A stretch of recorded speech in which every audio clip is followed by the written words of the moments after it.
Welcome back to the channel and welcome back to another UFC fight prediction video. In this video, I'll be predicting the full card of fights for UFC 305 Plessis versus Adesanya. So without further ado, let's get to our first fight on the card. So in our first fight, we have in the flyweight division, we got Nicoli versus Jesus Aguilar. And how do I feel about this one right here? Is I'm going low confidence Jesus Aguilar to beat Nicoli. And watching Nicoli, I'm just not impressed at all.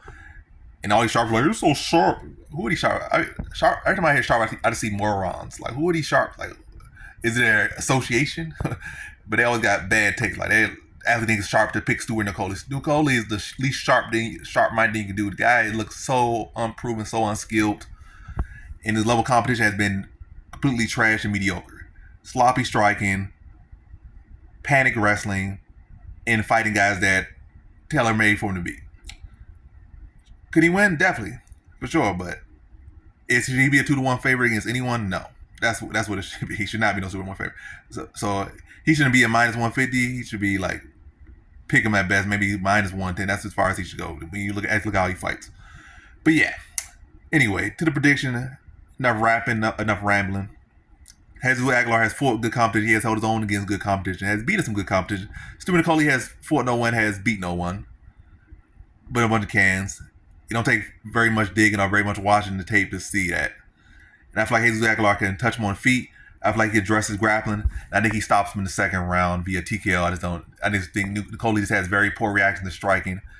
And he has gotten away just getting these takedowns and ground and pound and subs over guys that are completely trash. So I think Jesus Aguilar's experience developing his skills at a high level, and also experience in the UFC. I think he had like 3 fights in the UFC. I think all that experience, all that time to build his skills against legit, real competition is going to show in there. And I think he stops Nicoli in the second round via TKO.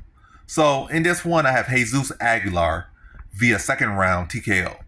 Now to our next one, we have in the welterweight division, we got Keenan Song versus Ricky Glenn. And how do I feel about this one right here? I'm going average confidence Keenan Song to beat Ricky Glenn.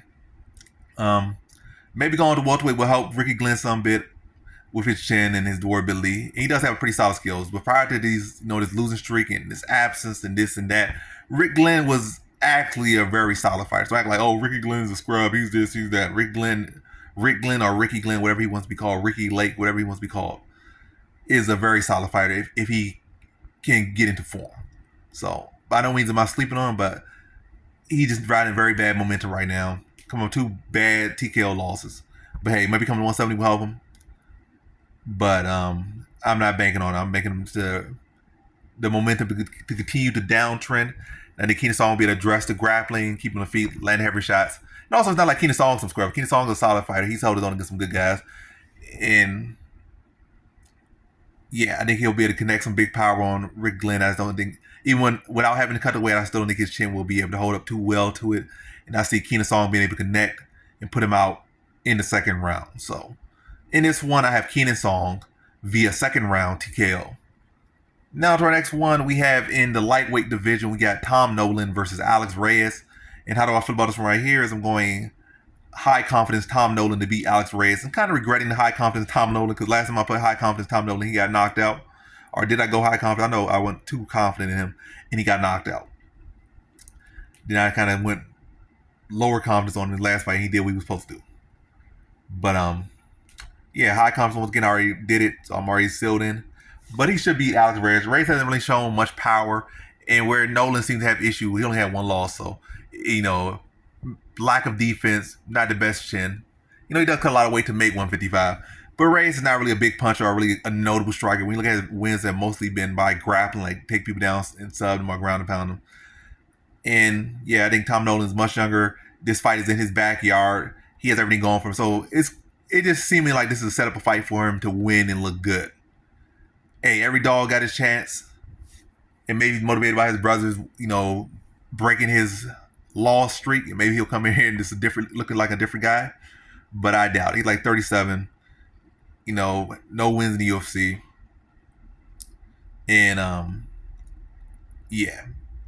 Hasn't been active. There's everything really against him. I think Tom Nolan, if Reyes tries the grappling, Nolan could address the grappling. Is much quicker, much sharper striker, bigger, longer. better striker, and I think he'll be at a top. That's a top. He'll be to knock Reyes out. I think he knocks him out mid first round. So in this one, I got Tom Nolan via first round TKO. Now to our next one, we have in the featherweight division, we got Jack Jenkins versus Herbert Burns. And how do I feel about this one right here? Is I'm going high confidence Jack Jenkins to beat Herbert Burns. And yeah, Jack Jenkins is a solid overall fighter. I think he can address the grappling of Burns. Not to say he can go out there and have a grappling competition, but I'm saying he can stuff takedowns. And if the fight does go to the ground, I think he can hold his own there enough to, if he gets taken out once or just ends up in a bad position, semi-bad position, he can defend himself well and keep his composure and get back to his feet. Whereas Herbert Burns, unless it's the perfect case scenario, Herbert Burns, or even if he does get the perfect case scenario, he doesn't capitalize on it, he's going to break mentally. If he does or doesn't, and it goes to the second round, or it starts to get tough and strenuous, or the heat, the pressure builds up on him, he's just going to crack like he's been cracking his last 3 fights. I don't think that's going to change. That's just a bad tendency. I feel like he quit at least 2 times in his last 2 fights or something like that. So 100% of the time in the last 2 fights or something like that. And Jack Jenkins has the skills to break him down, and I think he's going to put him away. I'm say second round. I think Herbert Burns is going to hold himself at least through the first round, maybe the third of a takedown, maybe throw a couple shots just to keep Jack Jenkins off him. But that's not going to last very long. So the round going to, pass over, and then Herbert Burns is going to start to crumble, and I think Jack Jenkins is going to sense it, put the pressure on him, put the strikes on him, put the heat on him, and put Herbert Burns out in the second round. So in this one, I have Jack Jenkins via second round TKO. Now to our next one, we have in the women's flyweight division, we got Casey O'Neill versus Luana Santos. And by no means am I sleeping on Casey O'Neill, but I'm going Luana Santos' average confidence to beat Casey O'Neill. Feel like she's riding a much better momentum. Casey O'Neill had a lot of hype behind her, but then she just fell flat on her face, and the encore was worse than the first loss.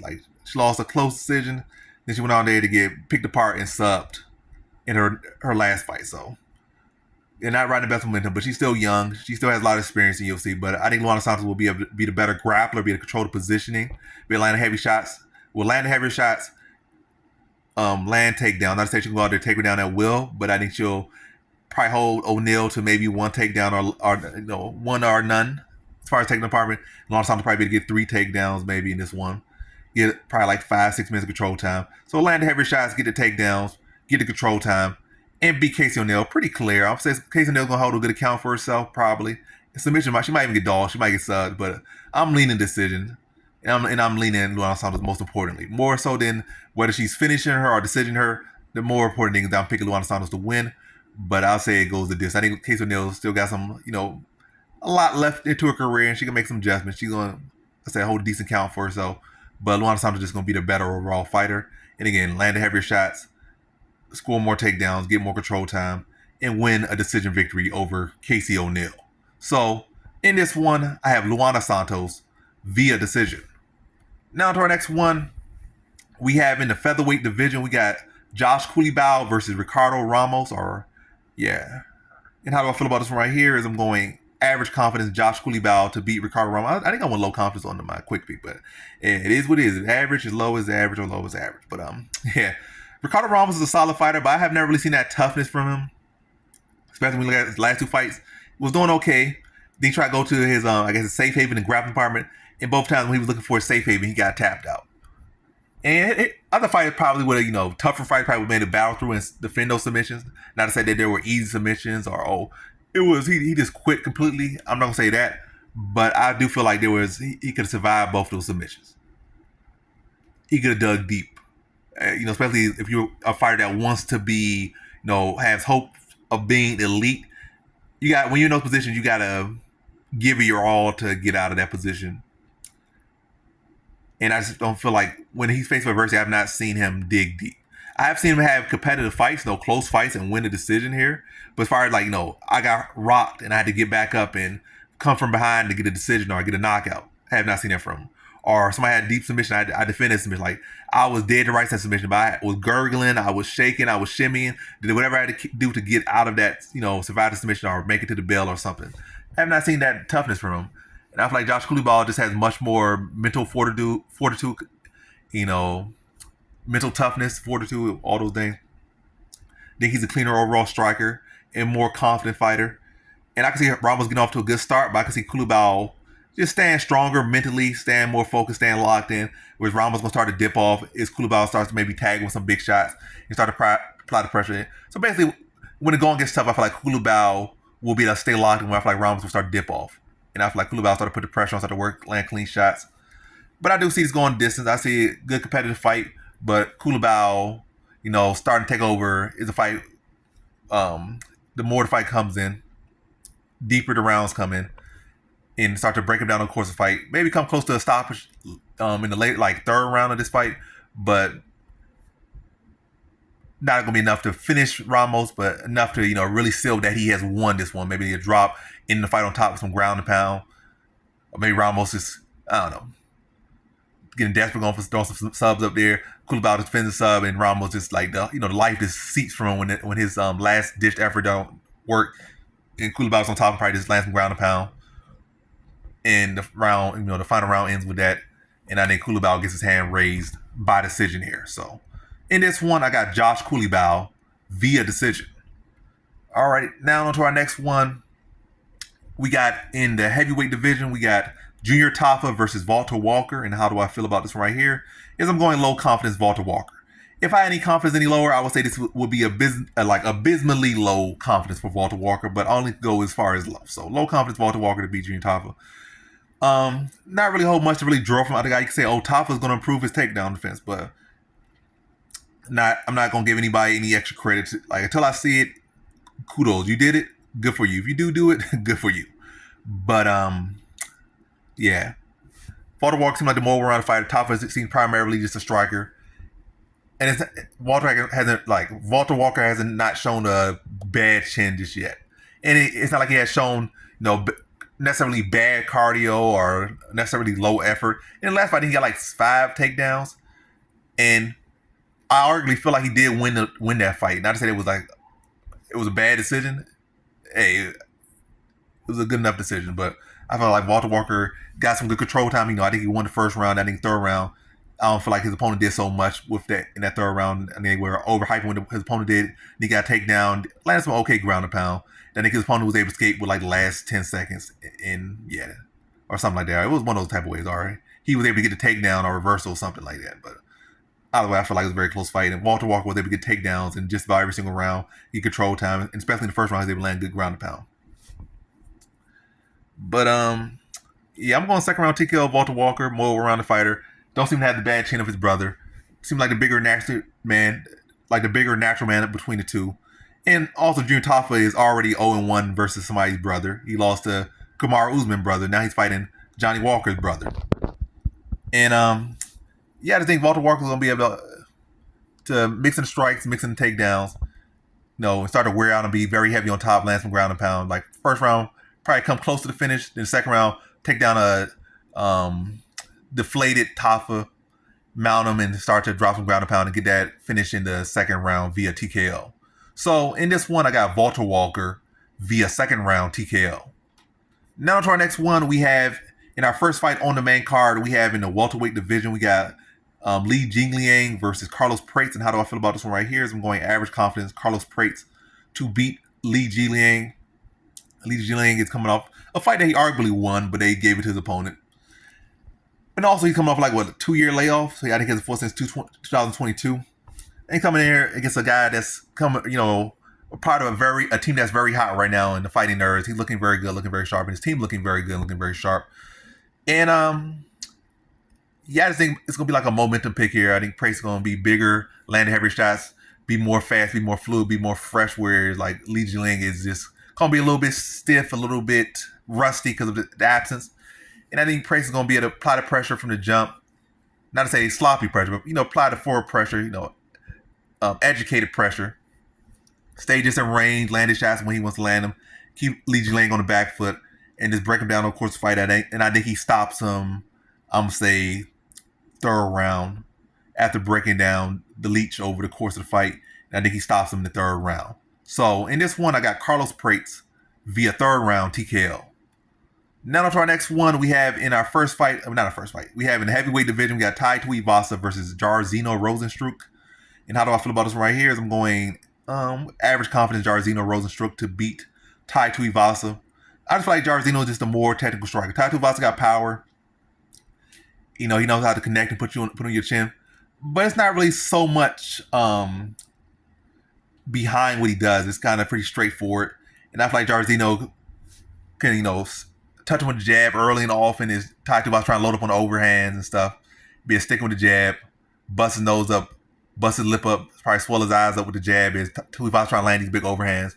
And also be able to walk him into these check hooks. Is Tai Tuivasa trying to, again, land the big shots. And it's really no defense on Tuivasa's side. It's really all offense. His defense is his offense. He don't move his head much, but he can sometimes eat your shot and land back on you while you're hitting him. And he can knock you out. But as far as that, like, then his offense is his defense. His offense is his offense, and his offense is his defense.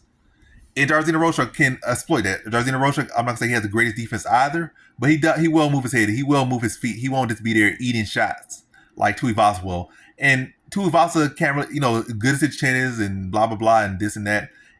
He can't afford to have that style against Jairzinho Rozenstruik, who hits like a truck, hits like a Mack truck, faster, quicker, and has just as much power as him, and also has more speed than him. And I think Tuivasa will make it a good fight, come forward, try to land big shots, but I think he'll walk into the jab of Rozenstruik. He'll walk into the kicks, he'll walk into the check hook, and I think Rozenstruik will exploit his lack of defense, break him down. I think he stops him in the third round via TKO. So in this one, I got Jairzinho Rozenstruik via third round TKO. All right.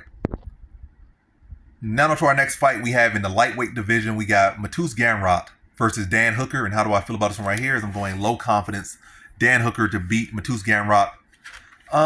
Yeah. I'm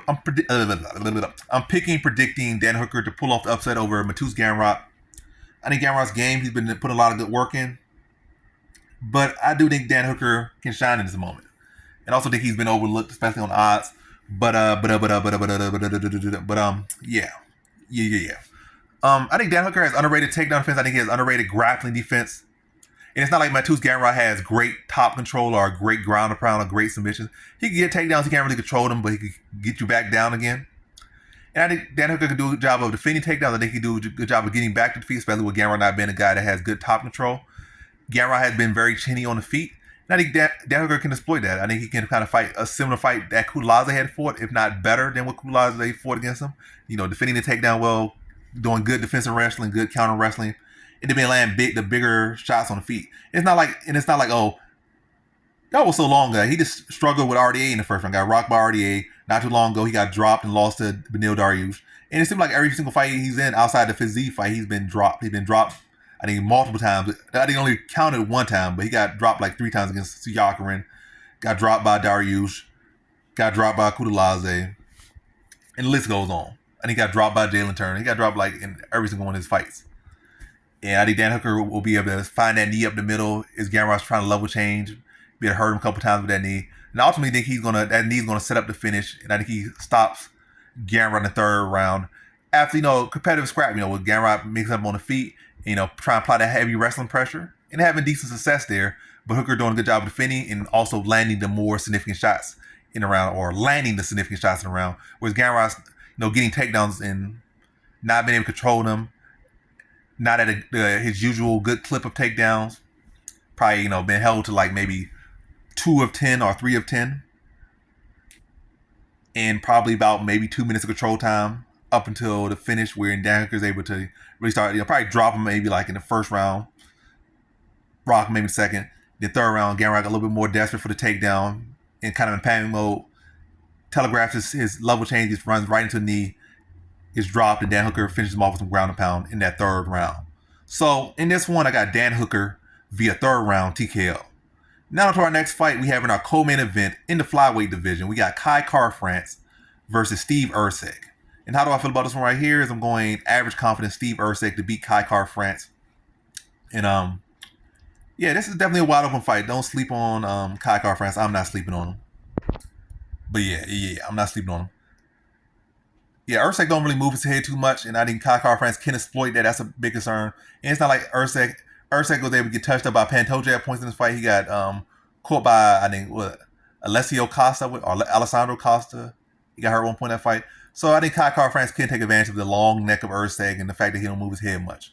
So it's definitely a live one fight. Kai France will be by far the best striker that Erceg has fought, and he's definitely motivated and locked in. So don't sleep on him, but I got to go Erceg here. I think he's a better overall fighter. He'll use his height, he'll use his length. Probably just do a lot of probing strikes that are looking to work behind the jab, do a lot of teep kicks, leg kicks, and pile-up points. I think Kai France will come alive at points in this fight, probably tag Erceg, maybe even hurt him at points in this fight. But Erceg, I think, will build up a big lead, or at least a good lead, maybe have a round in the bank, and probably, be up like 10 significant strikes, if not more, over Kai France up to that point. And then when Kai France starts to get a groove, maybe still around in the second, or maybe he steals it late. But either way, I think whether he needs his wrestling to ice, his grappling to ice the fight, he already up 2 rounds, and Kai France coming on third, and he uses mixing the takedowns and the clinch to slow Kai France down to just seal off basically the first 2 rounds, or whether it be a case he's lost the middle round and he needs the third round to win the fight. I think he can mix in takedowns, grappling to win the round. So I think he can look to use the grappling to again edge the fight, but I think he'll build a good lead off his striking in the first round. And using his using his length, he's a pretty big flyweight. He's a long flyweight. He'll use that length, and Kai France will have to figure that length out. And I think that's going to take some time, but Erceg will be able to again exploit that, get a lead, and then if necessary, he'll be able to ice it with his grappling if necessary. But I do see it as a competitive fight, but I think Erceg just a better overall fighter right now, and he's definitely riding the momentum. Also, it doesn't help that Kai France already got dogged in his last fight that he should have won, but I guess they wanted some new blood, and I think it's definitely, the judges ain't supposed to be biased or ain't supposed to be having nobody in their pockets. I feel like it's definitely some bias sometimes to go with just because he clearly won his last fight. And then in this fight, you got another prospect that, the UFC is wanting to push. So unless Kai France wins dominantly or knocks him out, I don't think he's going to get a decision over Erceg. If it's competitive, Erceg winning this fight. Winning the decision. So it's either about stop or dominance. So that gives me a little bit more confidence to go Erceg, and I think he wins by decision here. And again, build a lead, ice it with the wrestling down the stretch. Wrestling, grappling down the stretch. So in this one, I got Steve Erceg via decision. Now to our main event, we have in the middleweight division for the undisputed middleweight championship, we got Jenkins du Plessis, reigning champion, versus former champion Israel Adesanya, and number 2 all-time middleweight of all time, Israel Adesanya. So how do I feel about this one right here? Is I'm going low confidence Israel Adesanya. It's really based off the momentum of Jenkins du Plessis. He's the champion. He's younger. He's supposedly hungrier. He beat the man who beat the man. So that's why the confidence is low. But as far as when I look at the fighters is who they are, I feel like Israel Adesanya is clearly the much better overall fighter. Well, you can say, Jenkins is the better grappler. He's the more well-rounded fighter. But skill-wise, I feel like Israel Adesanya just looks like a much higher caliber fighter. And I think he'll show it on the night. Can't put great confidence, but I think he'll show it on the night. And I feel like Jenkins du Plessis really, to me, it seemed like just a different variant of Marvin Vettori. Just really look at him for half a second. This guy is really just another variant of Marvin Vettori, we've been honest. Sloppy striking, awkward, goofy. But he's lucky he got heavier hands. It's some skill behind it, but it's a lot of hard work and dedication. But the guy is very sloppy, very awkward. And people try to say, Adesanya's kryptonite is grappling. Grappling. He's a grappler. Oh my God, just grappling. But Adesanya's actual issue in fights has been striking. Strickland was all striking. Pereira striking. What's his name? John Blachowicz striking. And all the guys Strickland started as a grappler. Largely his style now is striking. You would say he's a striker. Pereira, obviously, he's a striker. Blachowicz started as a striker. He's a striker, and he outstruck Adesanya. And then down the stretch, he mixed in the wrestling to seal the fight. He had already pretty much won the fight before he started mixing grappling, but the grappling definitely made it much easier to say that he won. But he was winning the striking battle. So, and I think all those guys are much higher caliber strikers than Jenkins du Plessis. And I think Adesanya is going to do well to deal with the striking and the grappling of Jenkins du Plessis, because it's not like a lot of people that Jenkins du Plessis has fought. He doesn't really move straight back. It's not like Jenkins du Plessis really does any good combinations or any good feints to keep somebody going straight back. I think with his takedown threat, that might be to force Adesanya straight back. But yeah, I think Adesanya will be able to chew the legs of Jenkins du Plessis, take advantage of the overswings, land stepping knees to the body, rip hooks to the body, touch him with the jab, chew his legs up. And I think he stops him in the third round. I think Dricus will be game. He'll push a good competitive fight, but I think, it only will bring the best out of Adesanya. It's going to bring Adesanya. Also, again, you can say, Strickland did that, but Strickland has one of the highest defense ratios in all of UFC, and definitely in the middleweight division. So Dricus has terrible striking defense. So you can't say, because Strickland did it. Style may fight, and strikers don't have the defensive or the offensive skills of Strickland. He's just going to be aggressive, and Adesanya will love aggressive fight. That's what Adesanya is a counter fight. So a sloppy aggressive fight, that's what Adesanya going to eat him up. He'll come in there swinging these big overhands and getting countered and chewed up. Like I said, he's going to make it good. He'll make it scrappy. He probably get some takedowns. He probably has some moments in this fight. But Adesanya's going to be doing the better investments, be chewing his body up and making him pay for the overswings, countering him, touching him on his temple, dropping him, rocking him. And I think Adesanya puts him away in the third round. So in this one, I have Israel Adesanya via third round TKO. And that concludes my fight predictions for the full card of fights for UFC 305, Plessis versus Adesanya. And as always, thanks for watching. Peace.